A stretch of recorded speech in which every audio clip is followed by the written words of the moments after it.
From the Fathead Studio in Speedway, Indiana, this is The Skinny.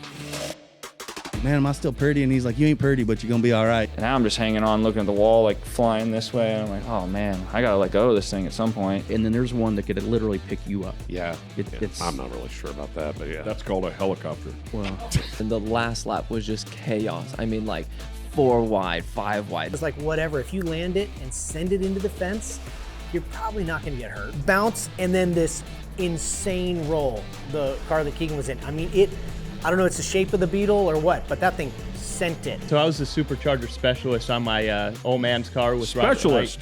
Yeah, it sounds cooler than crew guy. Hi, I'm Tony Stewart. I'm Mario Andretti. I'm Christy Lee. I'm Alexander Rossi. I'm Cruz Pedregon. Hi, I'm Thomas Meseraull, better known as Teamez, and this is The Skinny. Welcome, ladies and gentlemen, to The Skinny. We're here in Speedway, Indiana at the Fatheads Eyewear Studios. I'm Ken Stout. That is Rico Elmore sitting right alongside, and the track dude fresh out of Mid-Ohio, Mr. Michael Young. Did everybody have a great 4th of July weekend? I guess that's the kicker. I enjoyed it. Had family, friends around, spent a little bit of time on the boat, actually a little bit away from racing, so it was a nice breather, man. Yeah, I went up to, Winona Lake and hung out at Cindy Elliott's place, Elliott's nice. Custom Trailers and Carts. She's got a beautiful place, unbelievable neighborhood full of people. They call it the Hood. It is pretty amazing. So got my tan on, looking pretty amazing, if you don't mind. Michael? Yeah, no, that's a fantastic tan. I'm very impressed Thank with it. If you want to Thank you comment. I was in Mid-Ohio, actually, for the IndyCar race. Alex Palou won his 3rd in a row. He's stinking up the season. He's got a huge points lead. 100-point lead. Yeah, it's going to be an There's a race going. There's a battle in the points, but it's for second. Right. Yeah, it was a good weekend. It's a lot of people at the Mid-Ohio Sports Car Course. They've done a lot of great improvements there. We had a little bit of potential for rain, and it never really came down until about an hour after the race was over. So, perfect timing. Yeah. You bring something up there about Mid-Ohio. I was there last year spotting for Dixon at that race, and the walkover bridges back by, I want to say by turn 6 or something like that, everything was under construction. So is all that completed now? I think the walkover bridges are gone. I think all that stuff is gone, but they built, just let them walk across the track. Correct. Now. Yeah, they just just let them loose, just right during the race. Got a crosswalk in there. Yeah, no, there's they built a new grandstand, which was really nice, and a couple of permanent structures for suites and things. So it was. Oh wow! They did a really nice job. So that'll get you up to speed here on what we've been doing in the sport. We do have a great guest with us. Nickname is Teamez. We'll touch more on him when we come back. Stay with us. One of the best in open wheel racing. Financially, it isn't always the way to go. I should work, but I don't want to work. So I build mini bikes. The Skinny is brought to you by Fatheads Eyewear. Fatheads Eyewear, hardcore since '04. And American Coach. Innovation is our life force. Welcome back to The Skinny. We're here at the Fatheads Eyewear Studio with a great guest who has joined us in the studio. Currently lives in the Indianapolis area now, but originally from San Jose, California. His name's Thomas Meseraull, much better known in the industry as Teamez, a solid player. Has been doing it for a long time now. Probably, do you count the years, Teamez? Welcome to the show, by the way. Hello, and thanks for having me. No, I do not count the years now. You start getting on the other side of the hill, and you just be excited that you're here. Right, exactly. But you definitely have some laps underneath your belt. By the way, his helmet's sitting there as well, which will give you a good idea of where he spends most of his time. Yeah, in the mud, pulling tear off. So great stuff, man. I always love the helmets whenever I love them when they're still dirty. I'd rather see them like that than I would pristine, to be honest. Well, not the way I got that one dirty. I was at the USAC show at Putnamville this weekend, and, with all the rain, they got rained out a couple nights. But I got shoved into the mud hole on the infield of 1 and 2, and so... actually ended my night because it plugged the radiator full, and it was just augered in. Oh, it was terrible. I don't even know that I've ever done that, but my crew guy mentioned you don't want to do that, and so as I'm getting shoved down into it, guy got sideways and just kind of binked me into the infield, But yeah, so the helmet's muddy, but that's okay. I like them muddy. We're dirt. Show the front of that again. I want the whole. I get a kick out of it. Unbelievable.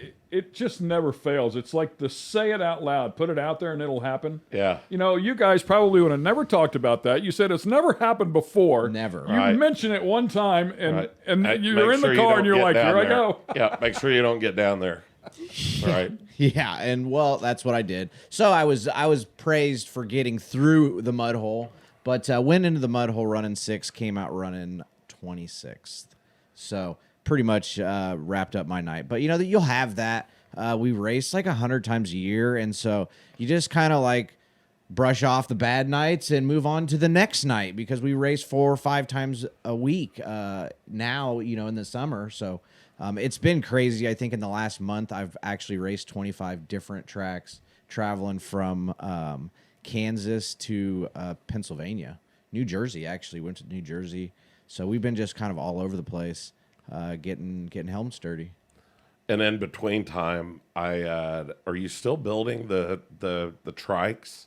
Yeah, actually, so I built 2 trikes, and I built them really nice. Like put Willwood brakes on them off the sprint car, and didn't sell any. Nobody was really like the price tag was a little bit too. What was the price? I was asking 4 for them, and I'd take 400. I'd take 3. No, 4,000. Okay, my bad. So I was asking for 4,000, but like the competitors were asking 5, and so I built mine. I thought they were nicer, awesome. Yeah. I TIG weld them and put all the good stuff on it. So, but that's how it goes. I really I'm so busy. I haven't had time to like push it. So I actually just walked by it this morning and was like, oh, I need to take pictures of that and post on social media. Yeah. What's the weight regulation or the weight thing on that? Yeah, because so when you said trike, I'm thinking, and he's building them, I'm thinking a full-scale trike with like a Harley motor or something. Yeah. So clearly not that for 4,000. It's a mini bike with a go-kart rear axle in it, ultimately. So their little mini trikes is... and they were kind of popular on Instagram. And I was building some mini bikes, and through the winter, I just try to like keep myself busy. Like I want to be a full-time race car driver, but financially it isn't always the way to go. I should work, but I don't want to work. So I build mini bikes. At least he's honest about it. Very, very honest about it. Yeah, I thought it was awesome. You got to get some pictures up there because all I saw was like a little video of it, you know, where you were, jacking around with it or whatever. Yeah. So what's the engine? It's just got a Predator, Harbor Freight, little go-kart motor. So I found a track. Hunter Schoenberg has a little circle track in his backyard. And so now, like, I haven't had anywhere to take it, and right when I got it built, we kind of got into race season, and now I'm just, like, racing. Yeah, right. It's racing, so. Well, when you're done with race season, it's snowing. So we got to figure this out somewhere in between. Snow tires on it, yeah. Get radials. one of those junior dragster motors on it and put on there, and... Yeah, so I fabricate. I like to fabricate. Once you're in this sport, like I'm a flooring contractor by trade, and then you get in the sport and you just want to like be involved. Whether it's building them, working at Hoosier, working for Flow as a media guy. I mean, anymore there's like jobs available if you're interested in traveling. Yeah.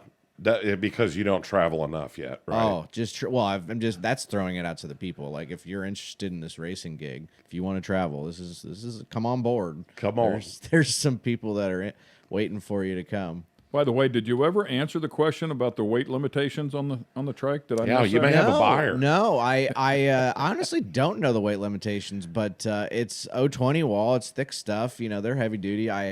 I think Garrett from CSI, he hopped on it and rode it around, and he's not he's probably Teamez about a size. buck shorter than me. So. I was going to say, there's a couple pretty good test dummies sitting around here pretty close, and we probably put it to the test. We could probably help you out a little bit with it. Sail it off a curb or something, see if it bends. Yeah, right. We'll leave the racetrack and I'll order a Mountain Dew instead of a Coke, and then it's like, until the next crash, like I'm on Mountain Dew, and then I crash, and then it's like, oh, I think I want a Dr. Pepper, and so.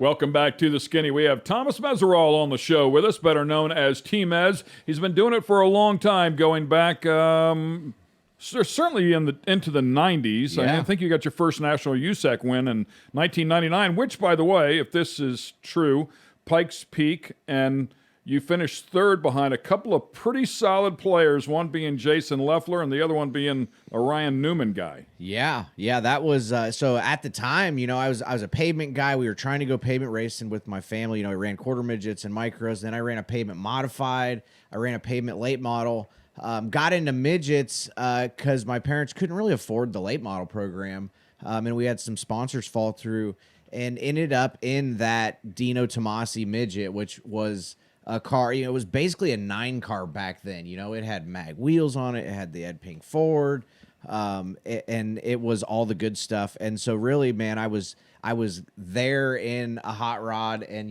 we were able to run with, the good guys. And at the time, I was just kind of like, okay, these guys are racing and I don't want to get involved, because I was just watching these guys were two guys that I looked up to. I mean, one of the reasons I moved back to Indiana was because of Jason Leffler, watching him go from quarter midgets back east and then just wanting to go racing, like I lived in California and I had that California life, but I just really knew that I couldn't afford it.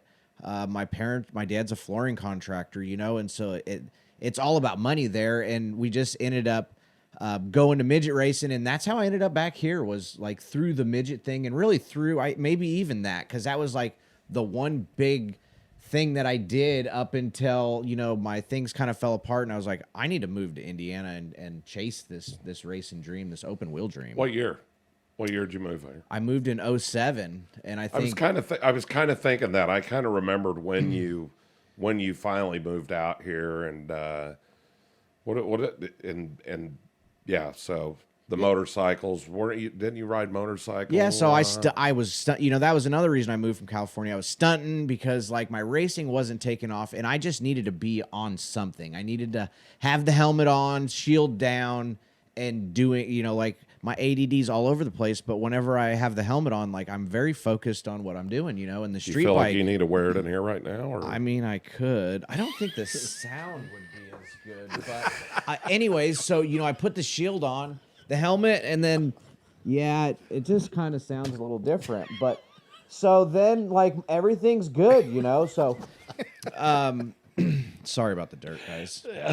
But right, what were we talking people will about? I totally forgot what we were talking about. I told myself, don't take your hat off. You won't look. So were your you age. like this before the big crashes? No, I don't think I was. I don't even know.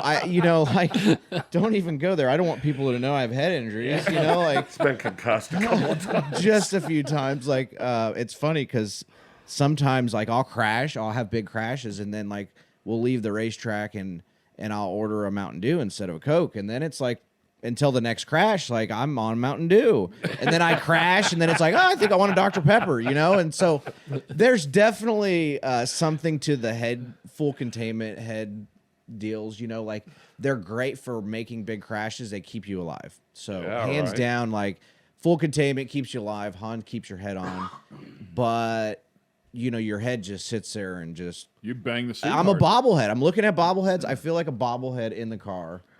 You bring up a great point. When we got into short course off-road racing, my son was driving in the side-by-sides, and we were adamant about using a full containment seat. And there were a lot of drivers... We were new to the game. And there were a lot of drivers that had been in the game for a long time that just used the butterfly seat and neck brace. And...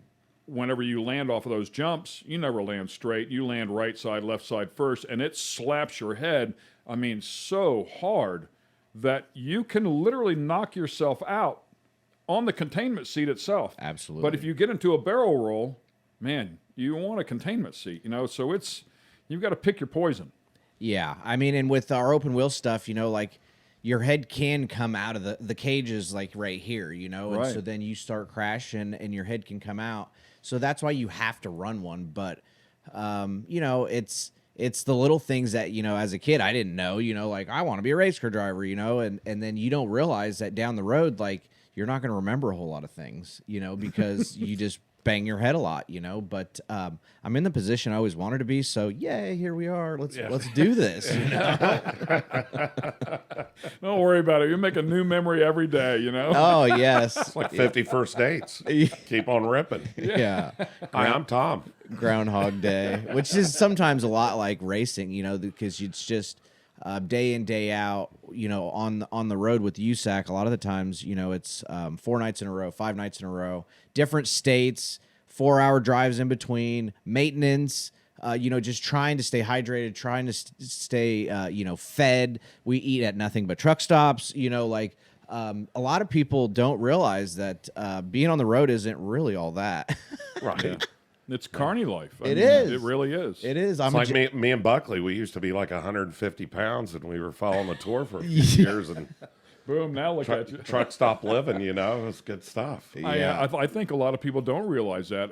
Whenever they come to town here, you'll see some of the biggest name teams doing maintenance on their car in the parking lot of the Hampton Inn. Oh yeah, 100%. And that's just it. I mean, it's like, we would go out and race, out east. Stuart would run, go out and run Williams Grove or, whatever. And, the Holiday Inn, that's where we stayed. And we'd go out in the morning and, hell, we'd be at the car wash at 3 o'clock in the morning finishing. Yep. And then, 8, 9 o'clock in the morning, those guys are back out there servicing the car and getting everything ready. And, yeah, it's a wild life. It's really brutal for you guys in the dirt. I mean, we did it with a wing sprint car on the asphalt. At least the car, for the most part, comes back fairly clean. Right.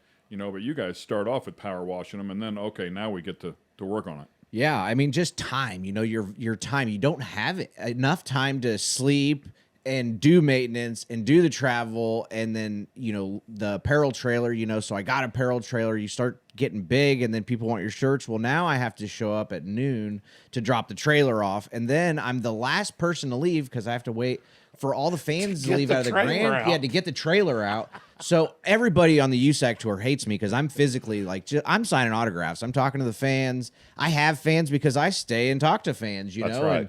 And those that's are called how dollars. Yeah, and that's how I sell shirts. And one race at a time, I just continue to make more fans. And so yeah, everybody's like, if they know, they actually just hook my truck up and move it now because I'm the last guy to leave. With him in it signing. Yeah, the last guy to leave. Signing in their Still have my suit on. I almost showed up in my suit because that's Teamez, always having my suit on. Teamez caught in the act of being himself. We'll take a quick break here. We'll be right back. Stay with us. So that's kind of out of the books, but to get to run the dirt car there, that's like bringing it right back.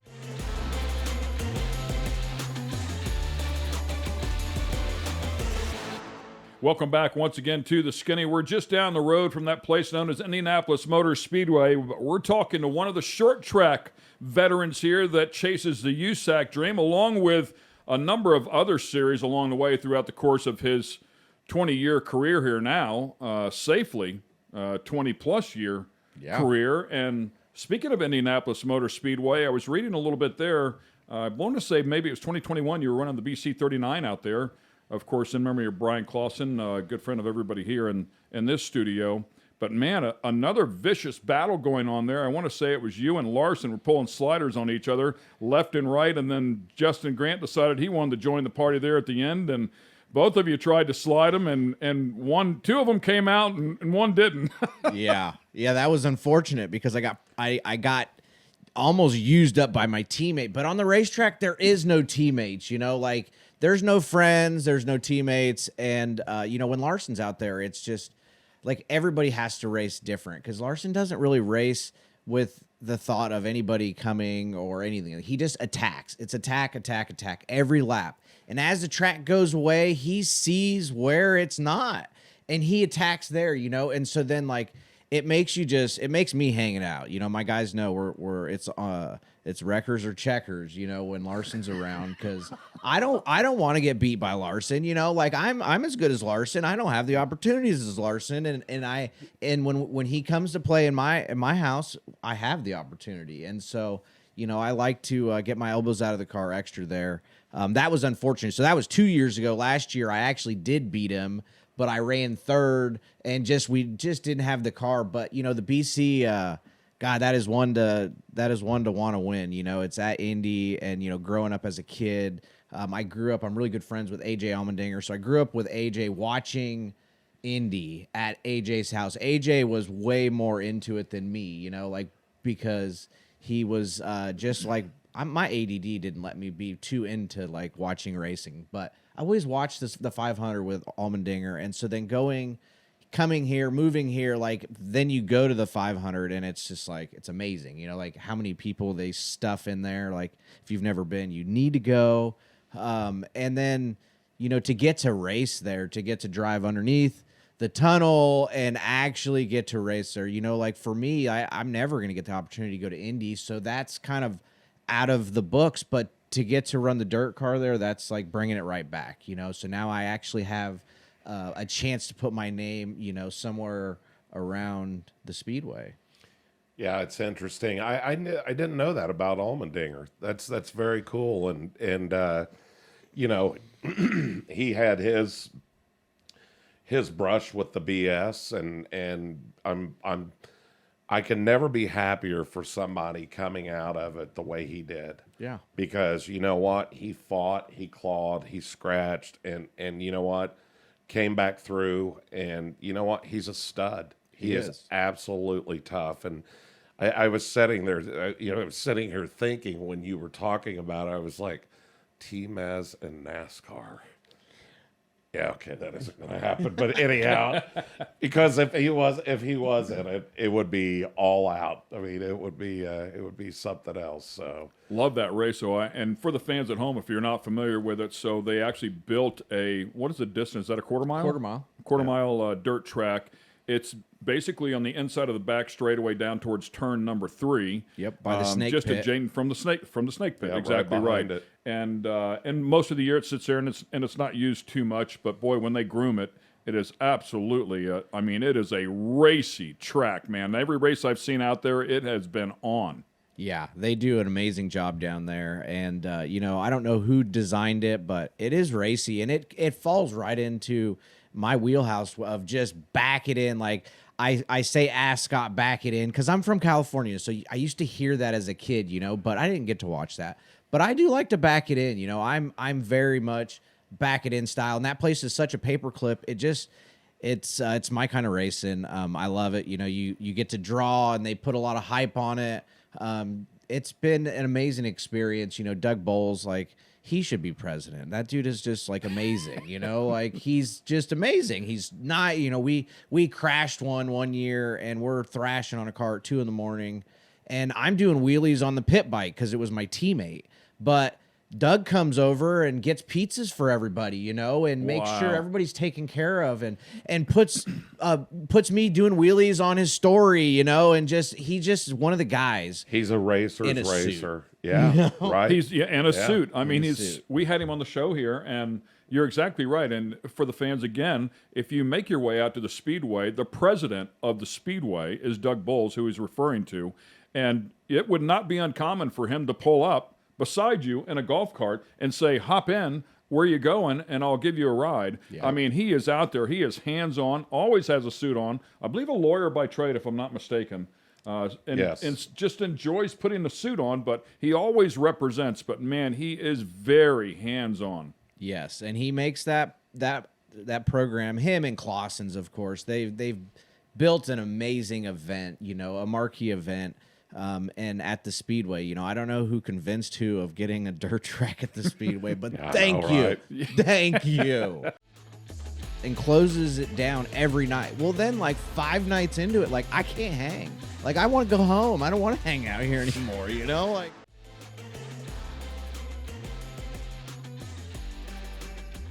The Skinny is brought to you by American Coach. American Coach. Innovation is our life force. And Fatheads Eyewear. Fatheads Eyewear. Hardcore since '04. You're looking at Thomas Meseraull. We know him as Teamez. He's in the studio with us here. Welcome back to the Skinny and the Fatheads Eyewear Studios. Chatting with him. We've been all over the board because he's a creative guy. There's a lot of stuff going on inside of that brain of his. But one of the things I heard was from the beginning, Teamez, obviously, we were talking about the nickname before we went to break. Thomas Meserall, you get Teamez, right? But rumor has it you weren't real fond of it initially. I was not. I don't know. It's different, and I always heard, like I was a big fan of Jack Hodenshield, the Wild Child. And then so you think of, and you can't give yourself a name, like I actually, my nickname used to be Twistin' Thomas because I flipped a lot of quarter midgets and micros. And so that was, so then that kind of, I killed that, stop putting that on the car, Dad, stop. And then we get to the racetrack and Meserall is just so long on the visor. It looks, like you can't read it, and so eventually I think Dean Mills came up with Teamez. My name is Meseraull, and it's pronounced Meserall, but it sounds like a Z, and so then it just kind of fit. And then TMEZ, I think I got it on my helmet here. TMEZ fits on the visor, and then it just stuck. That was it. Honestly, I think because the visor name, so then it was just put on everybody's visor. I get to the track and it's on, I guess I don't care, and then people could see it on the track, and being seen and being noticed is really all I cared about, and so then it's it caught on, and hey, I'm they Team know Ez my now. name. Yeah, I mean it's cool. it's not bad, because at the racetrack I'm Teamez, and I definitely have a couple personalities. I'm a very emotional person in general, and then you get me worked up at the racetrack one way or another. So I like to, at the racetrack I'm Teamez, everywhere else I'm Thomas. So when you came out, I was trying to think, who did you start driving? You start driving sprint cars first, right? Sprint cars first. I actually built my own car and ran a dozen races with it, and then got hired on with the 24-hour truckers. Truckers. Yep. That's exactly what Came I on was- with the truckers. He was a cool guy. He was a gambler, and so he said, if I'm going to tow a race car to the racetrack, I might as well. It's the same price to tow two. And then you could get double, you have double the odds, which is stupid. So who was your teammate? Darren Clayton. That's what I... Yeah. So, and Darren was, in his prime at the time, and I was kind of B team, and really I just needed to get laps. I needed to go to the tracks, getting good in a race car just takes laps and experience, and I didn't have my dad to pay for me to get rides or whatever, and so I built a car, talked a girlfriend into buying a motor, and went racing. Wow. And when we got done, I gave her motor back, and we went on our way, and I went to truckers, and I actually sold my sprint car and gave them $10,000. They said they wanted a $10,000 sponsorship, and I had the whole side to put my name on it and whatever, and I sold the sprint car and gave it to him because I couldn't afford to go racing, but I knew I had the talent to race, and Truckers then, had good stuff, too. Truckers Great had good stuff. I never knocked out a win, but they let me run the thing 50 nights. They paid me as a crew guy, and I learned more in that year than any of the years because I wasn't a sprint car guy, and then just learning the grind on driving for people. Driving for people is a technique in itself because some people like to drink, some people like to not drink, some people like to it's all over the place. And rich people are very interesting, because rich people don't need anybody. They have all the money in the world and everything they want, and you're theirs in some situations. That's exactly right. I'm bought, and so Right. I learned, I've started learning a lot with that whole deal. And personalities, just keeping your people happy is so much of why I feel like I stay in a car. Having fun at the racetrack. Not everybody's fun. Not everybody can win.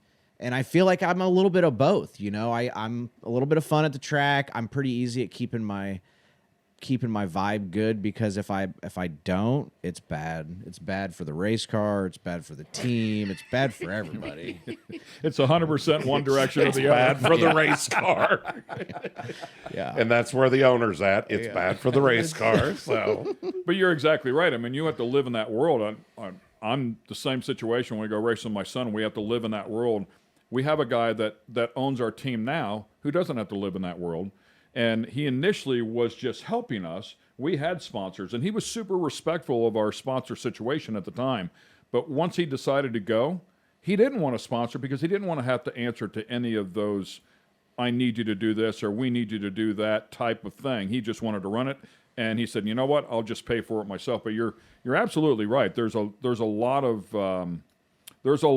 stuff that is required by the drivers that you might not think would be there. You know, it sounds great. Oh, I'm going to go drive for this guy. I was like, easy. Yeah, you go drive for Andy Reinbold, and he drinks after the race and closes it down every night. Well, then, like 5 nights into it, like I can't hang. Like I want to go home. I don't want to hang out here anymore. You know, like I'm ready to go. You're hiding from him at the end. Yeah. I just, you know, and he didn't care. He didn't care that I was there or wasn't there. But that's how they roll, and so you just want to be a team player. You know, be a part of the team. The car owner's usually right, whether you're right or not. The car owner's right, you know. Like, guy that I beat comes up and he's screaming at me because he didn't like something I did, you know. And then instantly, I was like, whatever I had in my head was gone, and now like I grabbed the mic and was yelling at him on the mic.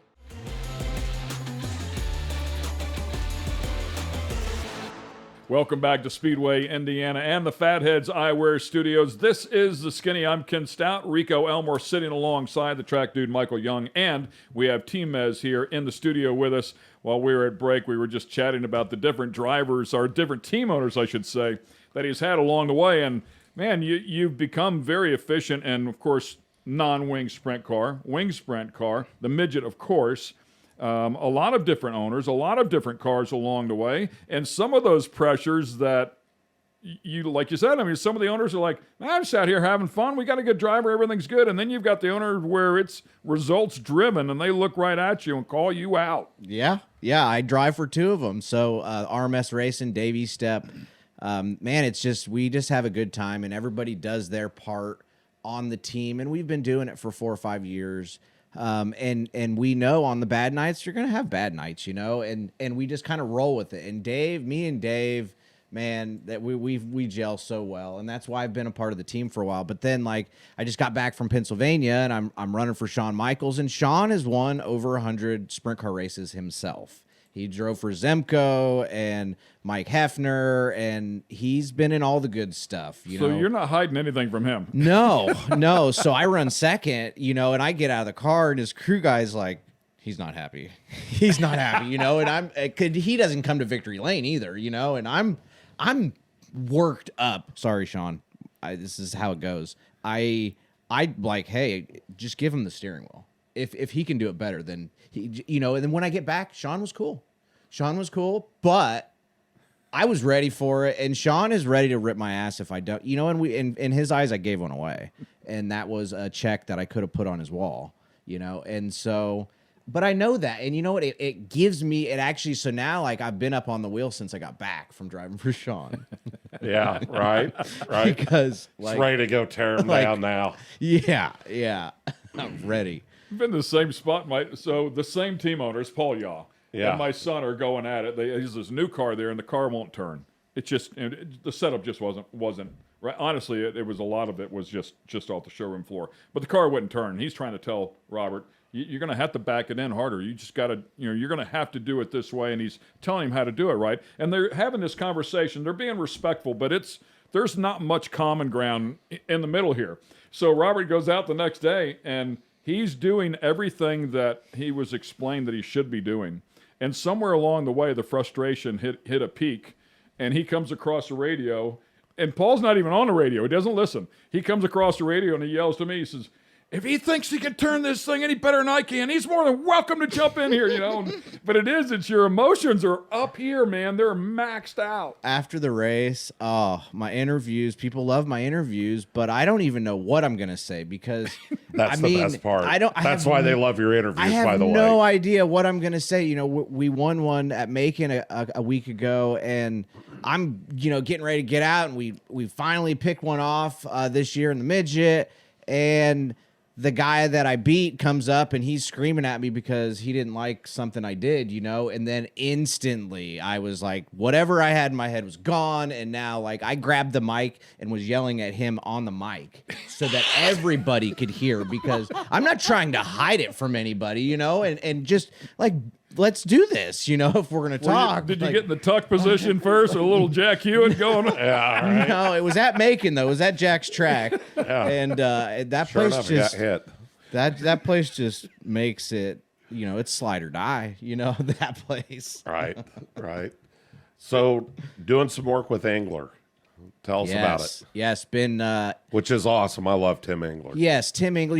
I've been so fortunate to get surrounded by just some of the good people in this industry. And Tim's one of them. You take your motor to him and dyno it and get your car running right. And then we have been on that program with our midget for a long time, and eventually he just recently built. It is a FR9 cylinder head on a motor that he built. He built a complete block and bottom in and injection, everything. He took a head and then built everything to it. And we have a prototype Ford-headed, we call it the EA Stealth midget motor. And we've been on the Toyota program, and we just weren't really feeling like we were going to beat everybody with our Toyotas, and so we needed to do something different. Well, you said something when we were in the lobby before we came down here to the studio. Everybody's running Toyotas, and good or bad, I mean, you get the same engine from Toyota. I mean, they're all right there. So how are we going to beat them if we keep doing what everybody else is doing? Yeah, I mean, it was bad. It was bad. I mean, everybody has this. It's IROC racing, and ultimately that's why we were just like, okay, we need to do something different. I'm already a little outside the box. I run 4 coils on our car because everybody's on the same package, and then and they're all underpowered anyways, and so everybody's just wide open. Well, then if nobody's scared to go to not lift, then it's the same for everybody. And I'm racing a bunch of kids that are smaller and lighter than me, so then the weight thing comes into man. We need more power than the Toyota was giving us, and this EA Stealth is giving it to us. Yeah, speaking of the kids, some of them have some money too, and they're lighter, and they drive pretty aggressively, and the kids are aggressive. Midget racing is crazy right now. I mean, it is so intense. It's kind of kamikaze racing sometimes, but the wheelbase is like 70 inches on those. So the cars are just not that big. And then you can run 4 wide, 3 wide easy. So like you go to throw a slider on somebody and all you have to do is peel off, beat them by 70 inches and move up. Well, that's not a lot, And so then the kids all come from micros and outlaw carts, and man, it is just game on from lap 1. It's pretty intense, but it's fun for me because it keeps me up on the wheel with the wing car and the non-wing car, sprint car, and the midget deal is just, it gets the best out of you, that's for sure. Want to get the skinny on other guests and different types of motorsports? Check out our YouTube page and get the skinny. The Skinny is brought to you by Fatheads Eyewear. Fatheads Eyewear, hardcore since '04. And American Coach. American Coach, innovation is our life force. welcome back to the Skinny. We are excited to have Teamez in the studio with us here. Lives in the Indianapolis area, originally from California, but great to have him here locally and great to have him come into the studio. He also has his own pseudo TV show, if you will, and it's a YouTube channel simply called Teamez. Teamez TV. Teamez TV, and some 15,000 followers. Impressive, dude. It's Teamez TV has been growing. So a year ago, I decided, I'm so fortunate to get to travel and race midgets and sprint cars, first of all, and like my life isn't always that hard because all I do is go race sprint cars and midgets. Well, I thought I could maybe give back to my fans and maybe drum up some shirt sales to kind of get me through the winter. And so I started a YouTube channel, started putting GoPros on the car. Well, one GoPro turned into 2, turned into 3. And I now always have 2 or 3 GoPros on the car, and I catch some amazing footage. And then Mondays and Wednesdays, I edit it together and I post at 6 o'clock. And it's been going really good. Actually making a little bit of YouTube money now, which is crazy because social media nowadays is just a really big part of our lives. You know, we all look at our phones, and that's a good way to advertise. And so like I created this channel, and now like I have a way to advertise for people, and so it's been really good. It's helping me become and be a race car driver and not have to work a real job. So when did you figure out that that was the deal? I mean, first and foremost, you're a character. You've always been a character. From the day that I met you, you were a character.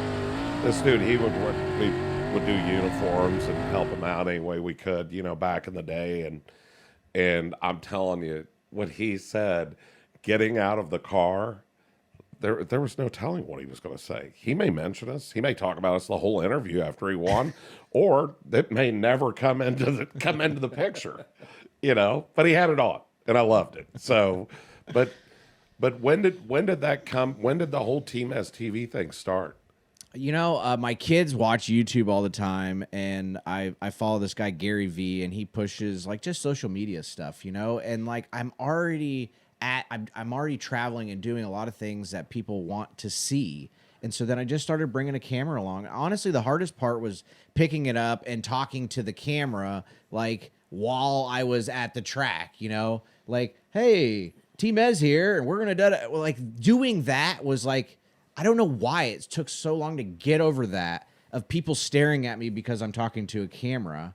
And then, but once I got over that, man, the YouTube thing has been so good. I mean, I'm reaching like different countries, and I was able to go to Australia this year, and it was basically because of my YouTube channel. The guy loves my YouTube channel and wanted his car on my YouTube channel. So, boom, I got flown over to Sydney, Australia, and got to racing. Ran second, and third. We were so close, but just couldn't get the deal done. I saw one of those videos on your channel, and you had a great shot looking out of the back of the car. And he was leading. It must have been the beginning of the race, and you were up. I don't know if you started on the pole. Yeah, they had a big old pile up, and they had a pile up behind him. And I mean, he slows it down, gives a slow mo, second shot, and the guys are balling it up in the back, and it's great. I have footage that nobody else has. I put my backup camera on, and it is basically a camera car. I'm the chase car, and sometimes it's Justin Grant, Brady Bacon, and all the heroes of our sport racing, like I have footage every time Larson's behind me. I always keep the footage. I don't do anything with it, but I'm just like, yep, that's Larson back there, like I've got proof. Right here's the footage. But it was cool. I mean, when you walked in the studio, you were shooting some video, and it helps our show out. Our show helps your show out. It's good stuff. But like Rico was saying, when did the light bulb go on? But at some point, you're born in 1980, 1981. We're not necessarily social media people, but now it's gone from, hey, it's all about me, to now you have to do it for business if you're going to be part of this game. Absolutely. Just, the vlog in your life. Like I said, I travel all over the country racing midgets and racing sprint cars, and I think that's kind of helped the vlog is I'm in and out of different cars, and it's week in, week out, different tracks, so it's been really cool. I mean, I have people that talk to me about Eldora footage, and they're like, oh, we're going to Eldora with a midget, so we've watched your video 27 times to see what you do, And, like, I'm giving away stuff, but you actually got to go watch to see and pick it all apart. But I do voiceovers, and we got the track record at Williams Grove, and the Chris Dyson Concord flagship car. Man, I knew I was going to mess that up. I shouldn't even have tried to mess it up. Anyways, track record at Williams Grove, and I got onboard footage of it. The thing that's carrying awesome. Front tires all the way down to the bridge, and I mean some of the nights, the footage is just amazing. So go check it out, Teamez TV on YouTube. Don't forget to like and subscribe. Yeah, that's it's super cool. We're running down here, just a couple minutes left in the show. I want to touch on the Chili Bowl. Making the A-Main, I think, 9 times, if I'm not mistaken. Yeah, and that's a tough show to make. The Chili Bowl with 24 cars making the show. Your prelim night, if anything happens, you're just done, And in the beginning, I wasn't in good equipment, and so I was just going there to wreck my way to the front, And nowadays, we show up with a Chili Bowl lightweight car, thanks to RMS Racing, and we actually have a shot to win every time we go down there. So always excited to go to the Chili Bowl, the Driller. It's just an amazing building, and all the people and just what it's done. I was actually on Flow they had the documentary about the Chili Bowl, and so they came and filmed at the shop, and we went drifting at the Speedrome, and so the Chili Bowl is awesome. It's so much fun. As I said, it's a party that a race breaks out in the middle of. Yeah. Yes. And that's exactly how it works. Yeah, and the race is loaded with the absolute best in the world, and that style of racing, it is the who's who. It is. Great stuff. Hey, man, thanks for taking the time to come over here to the studio. Thanks for having me on the Skinny. Yeah. We barely touched on the career, honestly, so that means you got to come back. Ladies and gentlemen, just a little bit of the Skinny on this guy, Teamez. Hope you enjoyed the show.